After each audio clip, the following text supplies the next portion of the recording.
Hello students, how are you? Are you fine? Hello, I'm a teacher Valéria e hoje nós iremos ver sobre os pronomes na língua inglesa, tá? Primeira parte, porque nós temos muitos pronomes na língua inglesa, então eu trouxe por algumas frentes hoje desses pronomes. Primeiramente, então, a questão da definição de pronomes, né? Então, elas são palavras que vêm para substituir ou acompanhar os substantivos. A classificação dos pronomes, né? Nós temos 7 classificações e hoje eu vou trabalhar com 3. Essas 3 que estão em vermelho, estão destacadas, são as que nós iremos trabalhar hoje. Nós temos os pronomes pessoais, personal pronouns, os possessivos, the possessive pronouns, demonstrative pronouns, que são os que a gente vai ver. E depois nós temos reflexive pronouns, indefinitive pronouns, relative and interrogative pronouns. Que os demais eu vou trabalhar em outras aulas, porque eles alguns são mais extensos e aí eu vou acabar talvez utilizando de uma aula toda só para explicar um desses tipos de pronomes. Bem, então vamos começar pelo primeiro aí, que é o personal pronouns, que são os pronomes pessoais. A classificação deles, muito parecida com a classificação em português, né? Que a gente tem o caso reto, caso oblíquo. Em inglês também vai ocorrer essa divisão. No caso reto, né? Em inglês a gente chama de subject pronouns, que funcionam como sujeito, tá? Ou seja, geralmente ele vai vir, né? Ele vai vir antes do verbo, ele vai funcionar como sujeito, aquele que pratica a ação, né? Então, aquele que pratica ali o verbo. E os pronomes pessoais do caso oblíquo, no caso object pronouns, em English já está mostrando que vai ser então os pronomes objetos, vão funcionar então depois do verbo ou aquele que sofre a ação. Ele pode ser de forma tanto direta quanto indireta, né? Direta então, sem preposição, ou com uso de artigos, e indireta com uso de preposição.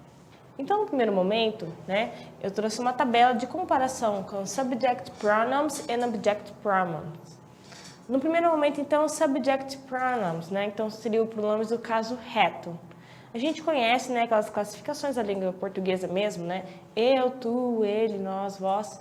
E no inglês também a gente vai ter, mas vão ter algumas alterações, né? Então, eu começo pelo I, que é o eu. E ele sempre vai ser escrito de letra maiúscula, tá? Representado pelo I maiúsculo. E independente se ele está no começo ou meio de frase. Então, o I representa o eu. O you, né, que é equivalente ao tu, você, mais utilizado como você. Então, you. He, eu uso a terceira pessoa do singular, eu uso para falar sobre ele. E ele é bem específico, esse ele, tá? É só usado para pessoas. Então, se for falar de um homem ou de menino, né? Pessoas do sexo masculino. E se eu for falar sobre objetos, e aí a gente vai ver já na terceira pessoa, no terceiro item da terceira pessoa do singular.